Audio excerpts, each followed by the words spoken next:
এই জুলাই গণ অভ্যুত্থানের নেতৃত্বে গণ অভ্যুত্থানের 1 বছর পার হয়েছে। ফলে অনেক ধরনের হিসাব নিকাশ আমরা করছি। গণ অভ্যুত্থানের 1 বছরে আমরা কি পেলাম, তরুণরা কি পেল, দেশ কতটুকু পরিবর্তন হলো। কারণ এই হিসাব নিকাশ না করে নিলে আমরা বুঝবো না আমাদের আগামীর দায়িত্বটা কি। গণ অভ্যুত্থানের 1 বছরে আমাদের আকাঙ্ক্ষা পূরণ হয় নাই। যে নতুন বন্দোবস্তের জন্য আমরা লড়াই করেছিলাম, জীবন দিয়েছিলাম, জীবন দিতে প্রস্তুত ছিলাম, সেই নতুন বন্দোবস্ত, নতুন বাংলাদেশ আমরা পাই নাই। ফলে আমরা সেই সময় থেকে এখন পর্যন্ত বলে এসেছি, এই জন্য আমাদের জুলাই গণ অভ্যুত্থান সমাপ্ত হয় নাই। আমাদের এই লড়াই, তরুণদের এই লড়াই, এই দায়িত্ব সমাপ্ত হয় নাই। আমরা দেখেছি ৭১ পরবর্তী বাংলাদেশে কিভাবে লুটপাট হয়েছে, কিভাবে রক্ষী বাহিনী তৈরি করে গত 1 বছর ছাড় দিয়েছি, জুলাই ঘোষণাপত্রে ছাড় দিয়েছি, জুলাই সনদে কোনো ছাড় হবে না। 1% ছাড়ও জুলাই সনদে দেওয়া হবে না।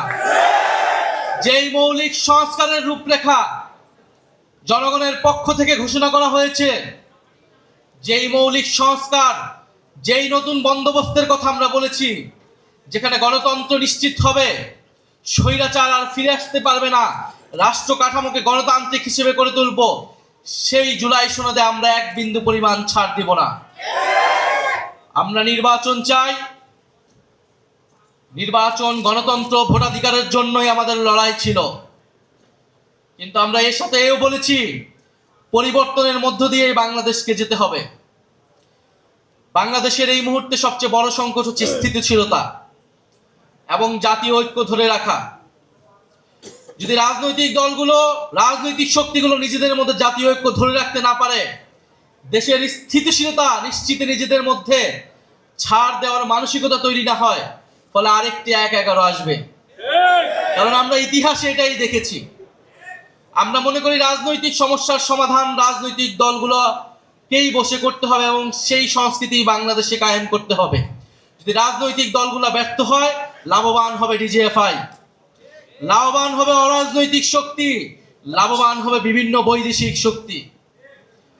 আমরা গণ অভ্যুত্থানের পরে যেই জাতীয় ঐক্যের স্বার্থে, বাংলাদেশের স্থিতিশীলতার স্বার্থে গত 1 বছর ধরে গণ অভ্যুত্থানের শক্তি, বৈষম্য বিরোধী শক্তি, জাতীয় নাগরিক পার্টি বারবার ছাড় দিয়ে গিয়েছে। কিন্তু ছাড় দিতে দিতে আমরা শেষ প্রান্তে এসেছি। আমরা এবার ছাড় দিব না। আমরা এবার আদায় করে নিব যে গণ অভ্যুত্থানের পরে নতুন বাংলাদেশের প্রতিশ্রুতি আমরা দিয়েছি, যে গণতন্ত্র প্রতিষ্ঠার, বৈষম্যহীন বাংলাদেশ প্রতিষ্ঠার প্রতিশ্রুতি দিয়েছি। অন্তর্বর্তী সরকার যেই প্রতিশ্রুতি দিয়ে, যে শহীদের রক্তের উপর দিয়ে প্রতিষ্ঠিত হয়েছে, সেই প্রতিশ্রুতি আদায় না করে এই সরকার যেতে পারবে না। সেই প্রতিশ্রুতি বাস্তবায়ন না হওয়া পর্যন্ত কোনো রাজনৈতিক দল ক্ষমতায় আসতে পারবে না। ফলে আমরা এখনো বলবো, আসুন জাতীয় ঐক্যের স্বার্থে, স্থিতিশীলতার স্বার্থে আমরা সেই প্রতিশ্রুতিগুলো একে একে পূরণ করি।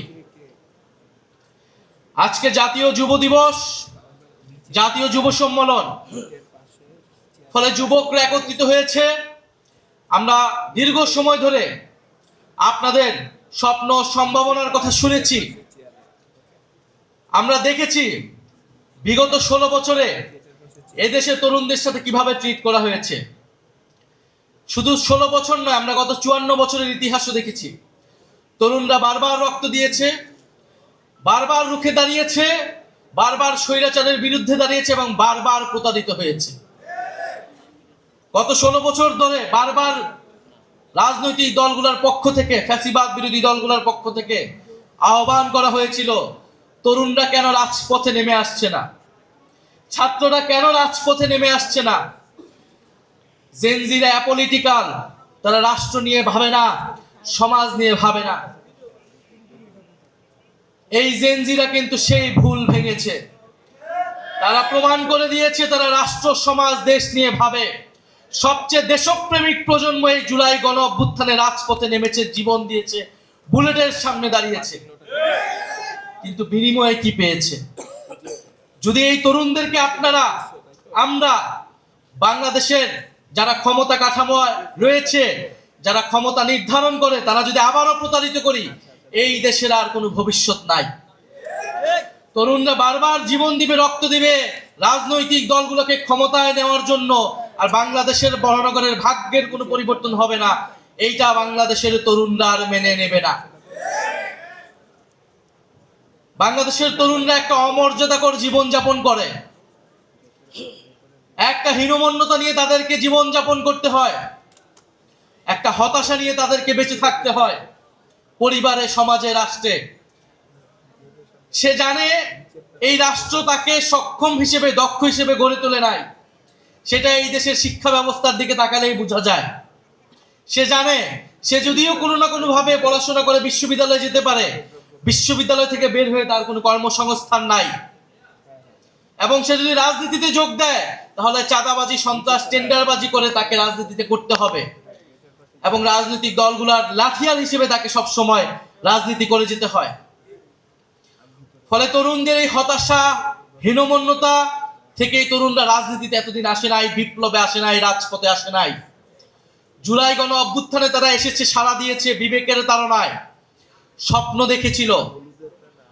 ফলে সেই স্বপ্ন যদি আবারও ভঙ্গ হয়, সেই স্বপ্ন যদি আবারও প্রতারিত হয়, বাংলাদেশের জনগণ কোনোদিনই ক্ষমা করবে না, যারা এর জন্য দায়ী থাকবে। কিন্তু আমরা আজকে এখানে বলতে এসেছি, সেই স্বপ্ন ভঙ্গ আমরা হতে দিব না। বাংলাদেশের জুলাইয়ের প্রজন্মকে আমরা প্রতারিত হতে দিব না। আমাদের নিয়ে যতই মিডিয়া ট্রায়াল করা হোক, আমাদের নিয়ে যতই ষড়যন্ত্র করা হোক না কেন, গণ অভ্যুত্থানের আকাঙ্ক্ষায় তরুণ প্রজন্মকে ক্ষমতায়িত করতে আমরা রাজপথে লড়াই করে যাব। আমরা বলেছি তরুণদেরকে ক্ষমতায়িত করতে হবে, এর মানে না না এনসিপি কে ক্ষমতায় আনতে হবে। সারা দেশে জাতীয় যুব শক্তির যে আলোড়ন তৈরি হয়েছে, আমরা জুলাই পদযাত্রার মধ্য দিয়ে এটি দেখেছি। জুলাই পদযাত্রায় সারা দেশের প্রায় প্রত্যেকটি জেলায় জাতীয় যুব শক্তির সংগঠকরা আমাদেরকে সহযোগিতা করেছে, তরুণদেরকে জুলাই পদযাত্রায় নিয়ে এসেছে। ফলে জাতীয় যুব শক্তির আমি সে আন্তরিক ধন্যবাদ জানাই।